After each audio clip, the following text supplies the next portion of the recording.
It was 8:44 p.m. in the Red Sea, and the water south of the Bab el-Mandeb Strait was running in the short, steep chop that the Red Sea generates when the late evening wind fights the tidal current from the Gulf of Aden. Uncomfortable for small vessels, unremarkable for a 100,000-ton nuclear-powered aircraft carrier. The sky was dark and clear, no moon, the Yemeni highlands a black silhouette against the slightly lighter northern horizon. Visibility unlimited. Wind northwest at 18 knots. Temperature at the surface 32 degrees Celsius. The Red Sea in September, hot and enclosed. The narrow corridor between the African and Arabian coasts concentrating every threat vector into the same patch of water. USS Theodore Roosevelt, CVN-71, had been operating in the southern Red Sea for 29 days. Carrier Strike Group 12. The Roosevelt's air wing had been conducting sustained strike operations against Houthi military infrastructure in Yemen throughout the deployment. Launch sites, weapons storage facilities, command and control nodes, the systematic destruction of capability that would otherwise be used to target commercial shipping and Allied warships in the region. 29 days of this work had reduced the Houthi weapons inventory. It had not eliminated it. The Houthi military command retained significant residual capability, and Ansar Allah's leadership had made clear through their operational tempo and public statements that they intended to use everything remaining against the carrier that had been destroying their systems for a month. Carrier Strike Group 12's defensive composition was weighted for the specific threat environment that 29 days of Red Sea operations had continuously refined. USS Bunker Hill, CG-52, the Ticonderoga-class cruiser with 122 vertical launch cells, held the northern axis 9 nautical miles ahead of the Roosevelt. 3 Arleigh Burke-class destroyers, USS Halsey, USS Gridley, and USS Oscar Austin, held screening positions around the carrier. USS Porter, DDG-78, had been positioned 25 nautical miles north as an advanced sensor picket. Her position between the formation and the Yemeni coast, giving her the earliest detection geometry against threats launched from Yemeni territory. 2 E-2D advanced Hawkeyes were maintaining continuous dual-orbit coverage of the Red Sea. Their overlapping AN/APY-9 radar pictures fusing through the cooperative engagement architecture into a single air picture that covered every approach bearing around the strike group with no gaps and no seams. The Houthi operational planning for this attack had been in development for 6 weeks, guided by Iranian operational planners who had been watching every previous Red Sea engagement with analytical precision. Each prior single-category attack had been defeated by a different layer of the same defensive system. Quds 2 cruise missiles intercepted by SM-2, Zulfiqar ballistic missiles intercepted by SM-3, Samad drone waves neutralized by FA-18 outer layer engagements. The Iranian conclusion was professionally correct. Single-category attacks allowed the defensive system to concentrate on one threat type at a time. The solution was to attack with all 3 simultaneously and compress the engagement timeline until the system exhausted a specific interceptor type or fire control channel capacity before all threats were neutralized. The combined attack package: 4 Zulfiqar solid-fuel ballistic missiles from sites in Hadja province, 8 Quds 4 cruise missiles, an upgraded variant with improved speed and modified low-altitude approach profile, launched from 6 sites across 3 coastal provinces, and 16 Samad-3 propeller-driven loitering munitions from 4 inland launch areas. 28 weapons total. 3 threat categories: coordinated timing designed to produce a terminal arrival window of less than 4 minutes across all categories simultaneously. The Iranian planners believed no existing ship-based defensive system could prosecute 4 ballistic tracks, 8 cruise missile tracks, and 16 drone tracks simultaneously within 4 minutes without defensive exhaustion, without running out of interceptor types or fire control channels before all inbound threats were eliminated. The analysis was professionally constructed, built on published American defensive system specifications, and wrong in a specific way that no published specification describes. At 8:17 p.m., 27 minutes before this story's opening moment, 3 separate intelligence collection systems registered indicators simultaneously. The AN/TPY-2 forward-based radar in Djibouti registered launch preparation thermal signatures from Houthi province. Zulfiqar solid fuel motors in pre-launch warming sequence. The northern E-2D's electronic intelligence suite detected a sharp increase in encrypted communications traffic from 6 coastal launch sites, matching the specific coordination pattern of multi-site cruise missile pre-launch sequencing.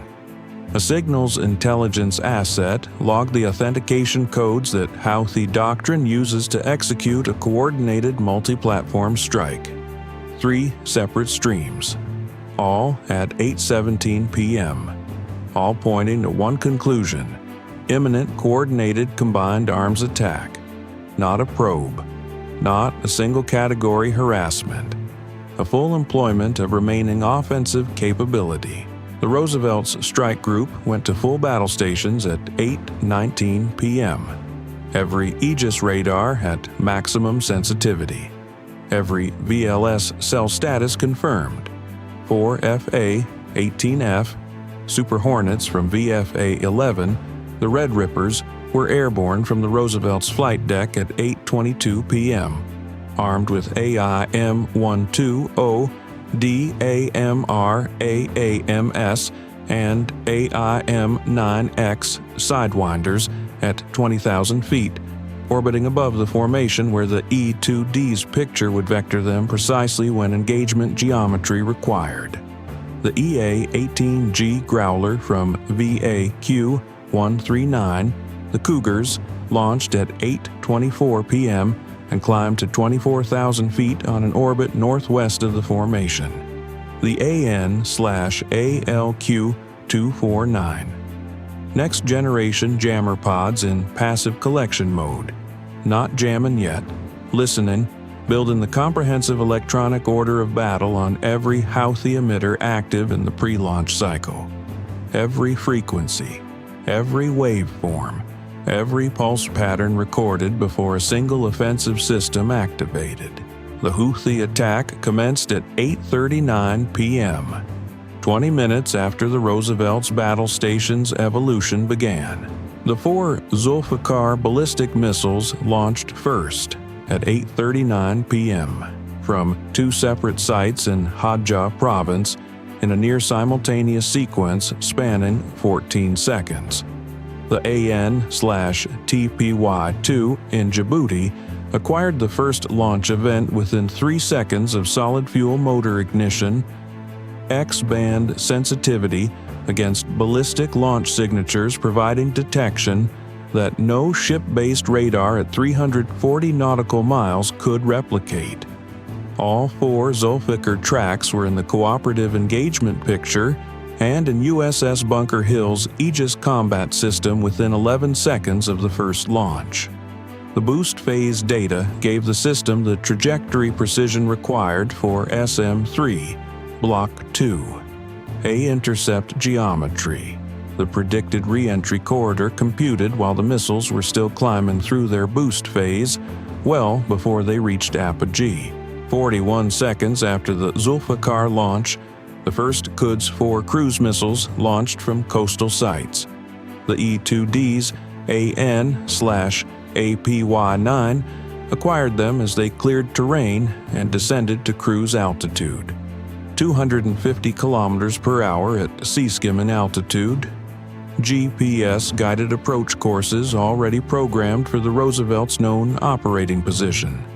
8 contacts, sea skimming, from northwest, north, and northeast. On Link 16 and in every CIC in the strike group within 8 seconds of the E-2D's classification. 93 seconds after the Zulfiqar launch, 16 Samad-3 loitering munitions were airborne from 4 inland areas. The E-2D acquired them as they cleared coastal terrain at 185 kilometers per hour. Slower, lower, propeller-driven, but adding 16 more contacts to the cooperative picture, now managing 28 threats simultaneously.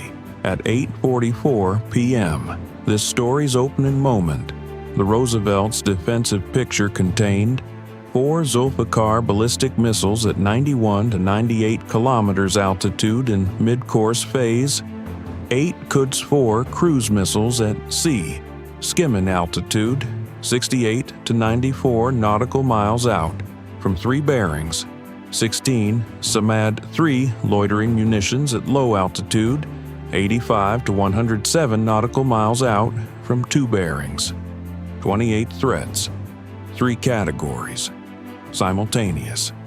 The cooperative engagement architecture was already computing solutions across all of them. Here is the specific error in the Iranian planning, stated with precision. The logic of the combined attack was sound in concept. Individual Aegis ship fire control systems have finite, simultaneous engagement capacity, a specific number of fire control channels that determine how many targets can be prosecuted in parallel. If an attack delivers more simultaneous targets than a ship has channels, some targets proceed through the engagement layer. The Iranian planners built their salvo architecture around published specifications for a Ticonderoga-class cruiser and 3 Arleigh Burke-class destroyers operating as 4 independent ships. That calculation was not wrong for 4 independent ships. The cooperative engagement capability converts 4 independent ships into 1 distributed fire control system. When USS Bunker Hill transfers a Quds 4 track to USS Houthi for engagement, while Bunker Hill's channels are committed to Zulfiqar intercepts, the total simultaneous engagement capacity of the network is not limited by any single ship's channel count. It is limited by the network's aggregate capacity across all platforms simultaneously. 5 ships, 2 E-2Ds, aggregate VLS inventory over 350 cells. 28 targets across that network is a completion exercise, not a saturation problem. The Iranian calculation had modeled 4 ships working independently. The cooperative engagement architecture fielded 1 integrated network. Those are not the same thing. That conceptual gap is where the attack died before the first intercept occurred. USS Bunker Hill began computing SM-3 Block IIA engagement solutions on the 4 Zulfiqar tracks at 8:40 p.m., 61 seconds after first launch, while the missiles were still in boost phase.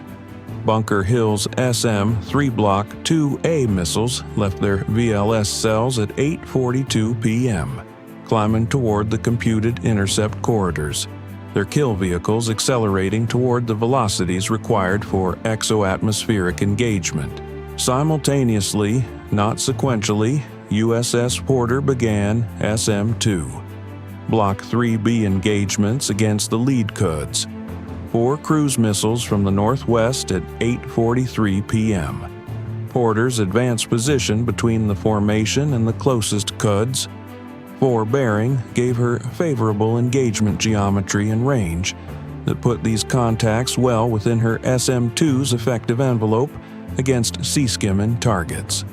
Porter fired 4 SM-2s in rapid sequence at the 4 closest Quds 4 contacts, ranges between 48 and 61 nautical miles. The Red Rippers received their vector from the northern E-2D at 8:44 p.m. 16 Samad 3s across a 28 nautical mile front, 150 to 400 meters altitude, 185 kilometers per hour. 2 fighters assigned to the Northwest Group, 2 to the North Group. They descended to 12,000 feet and accelerated to AIM-12OD employment geometry. Look-down angle against targets at low altitude. The AMRAAM's active seeker operating in the favorable engagement geometry that a high-aspect look-down shot against a slow, non-maneuvering drone provides. The Cougars activated their jamming at 8:46 p.m. 45 minutes of passive collection had built comprehensive electronic profiles on every Houthi emitter in the attack. The AN/ALQ-249NG J-pods came to life in GPS jamming mode. The footprint centered on the Roosevelt and extending 18 nautical miles in every direction. Every GPS receiver within that footprint, the Quds 4 cruise missiles navigation systems, the Samad 3S guidance units, any residual Houthi ground control uplinks still operating. Experienced navigation environment degraded from precision to noise. Terminal aim point errors accumulated in hundreds of meters as inertial navigation systems drifted without the GPS position updates they depended on.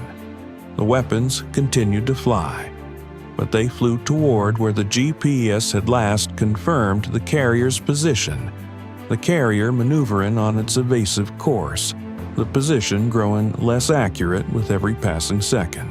At 8:47 p.m., the first SM-3 intercept occurred. Zulfiqar number 1, 104 kilometers altitude. The SM-3 Block 2.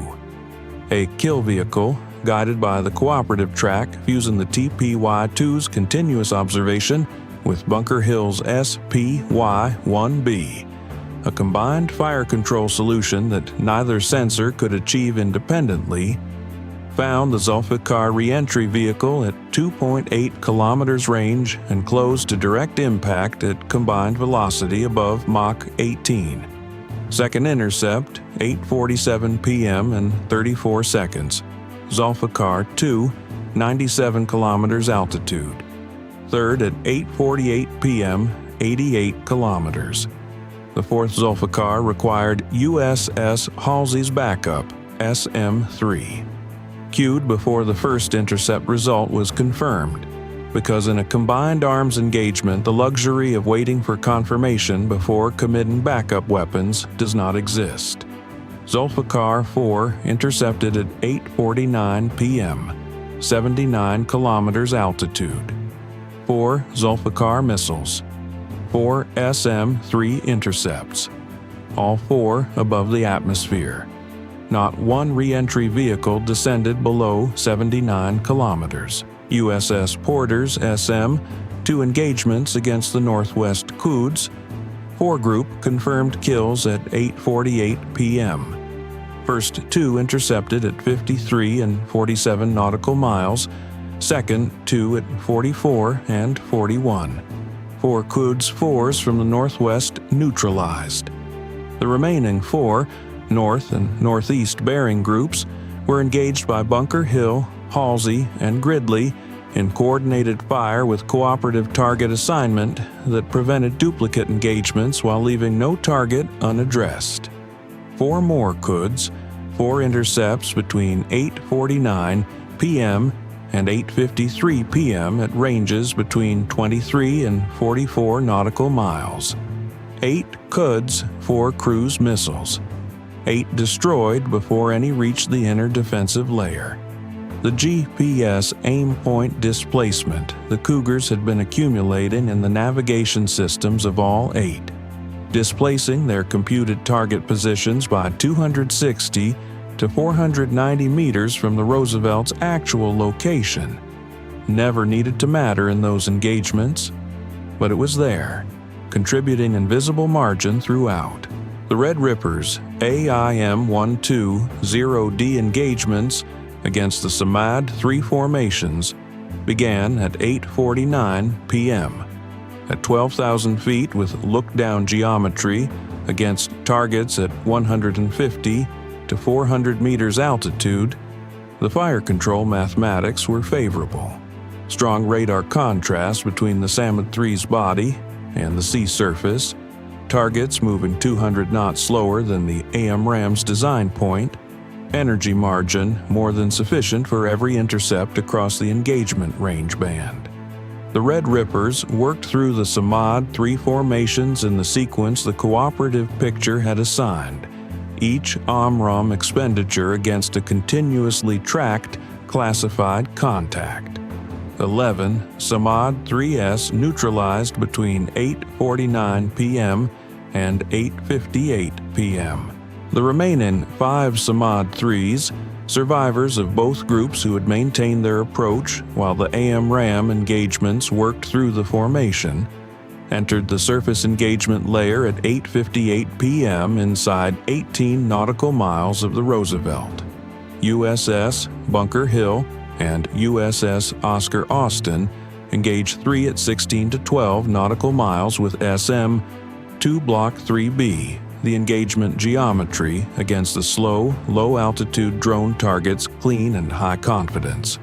2 Samad 3s reached the ESSM Block 2 zone at 8 nautical miles, both engaged and neutralized by USS Gridley's quad-packed ESSM Salvo.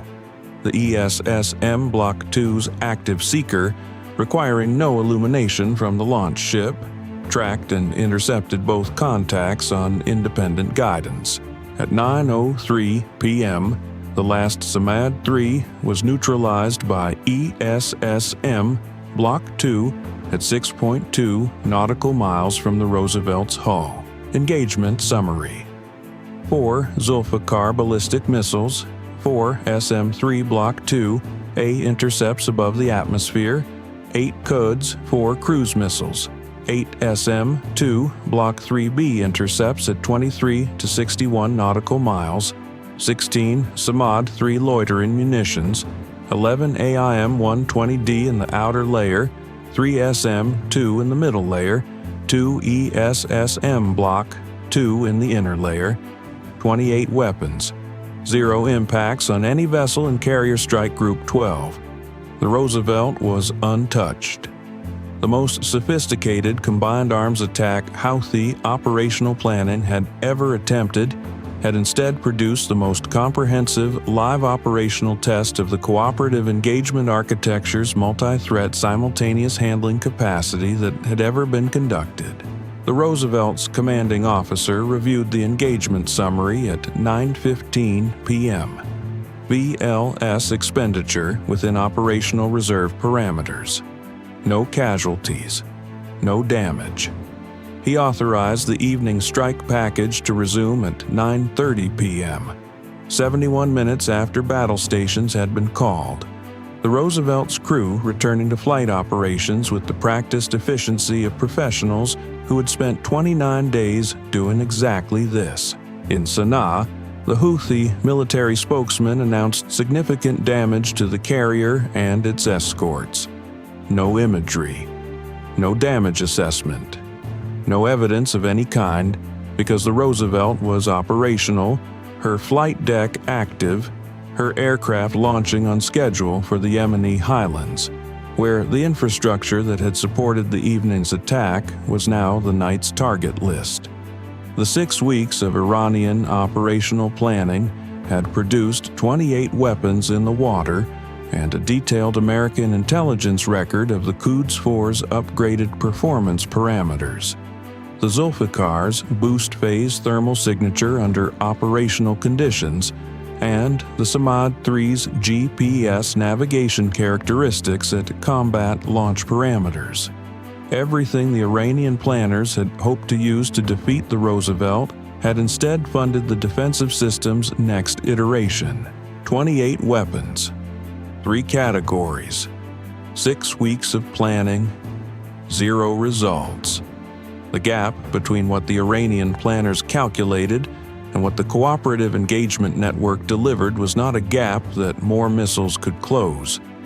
It was a conceptual gap between a model built on individual ship specifications and a system that no individual specification describes.